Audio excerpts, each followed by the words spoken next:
ഇവർ രണ്ടുപേരും കൃഷി എന്ന് പറയുന്നത് ഹൃദയത്തിൽ ഏറ്റുവാങ്ങിയിട്ടുള്ള രണ്ട് ആളുകളാണ് ഇവർ രണ്ടുപേരും. അപ്പുറത്ത് നിൽക്കുന്ന സാറ് കൃഷി വകുപ്പിൽ ജോലി ചെയ്ത് അതിനുശേഷം സമ്പൂർണ്ണമായിട്ടും ഇപ്പോൾ റിട്ടയർ ചെയ്തിട്ട് കൃഷി തന്നെയാണ് പ്രധാന പരിപാടി.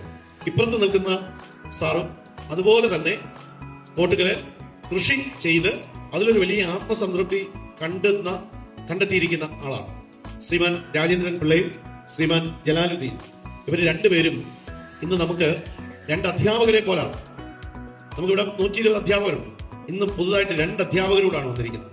ജീവിതം കൊണ്ട് അവര് വലിയ നന്മ.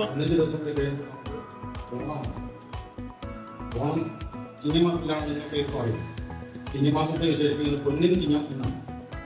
നേരത്തെ ഇവിടെ പറഞ്ഞതുപോലെ കർഷകര് അവരുടെ കൃഷിയിടങ്ങൾ മേടമാസത്തിൽ നെല്ല് കൃഷി ചെയ്ത് ചിങ്ങമാസം ആകുമ്പോൾ കർക്കമാസം അവസാനമാകുമ്പോൾ കൊയ്തെടുത്ത് എന്തെങ്കിലും ചെറുപ്പത്തിൽ ഞങ്ങൾ കുത്തിരിയുന്ന എന്നൊരു ചടങ്ങുണ്ടായിരുന്നു. വീട്ടിൽ പുരയിടങ്ങളിൽ കൃഷി ചെയ്ത് നിൽക്കുന്ന പച്ചക്കറിയും വാഴക്കുലയും നാളികേരവും എല്ലാം ചേർത്ത് വീട്ടിൽ തന്നെ പുറമെയൊന്നും വാങ്ങാതെ വീട്ടിൽ ഉത്പാദിപ്പിക്കുന്ന കൃഷി സാധനങ്ങൾ കൊണ്ട് തന്നെ വിഭവങ്ങൾ ഉണ്ടാക്കി കുത്തരിയുന്നതെന്ന് പറയുന്നത് ഞങ്ങൾ ഇവിടെ കർഷകരാണ്. അപ്പോൾ ഒരു കർഷകന്റെ കയ്യിൽ ഞാൻ നിങ്ങളോട് കുറച്ച് കാര്യങ്ങൾ പറഞ്ഞു. ഞാനൊരു ക്ലാസ് ചെയ്യാനില്ല. അപ്പോൾ അതിന്റെ സംസാരത്തിൽ ശൈലിയിലേക്ക് വ്യത്യാസം കാണും. അപ്പോൾ നമ്മുടെ രാജ്യം ഒരു കാർഷിക രാജ്യമാണ്.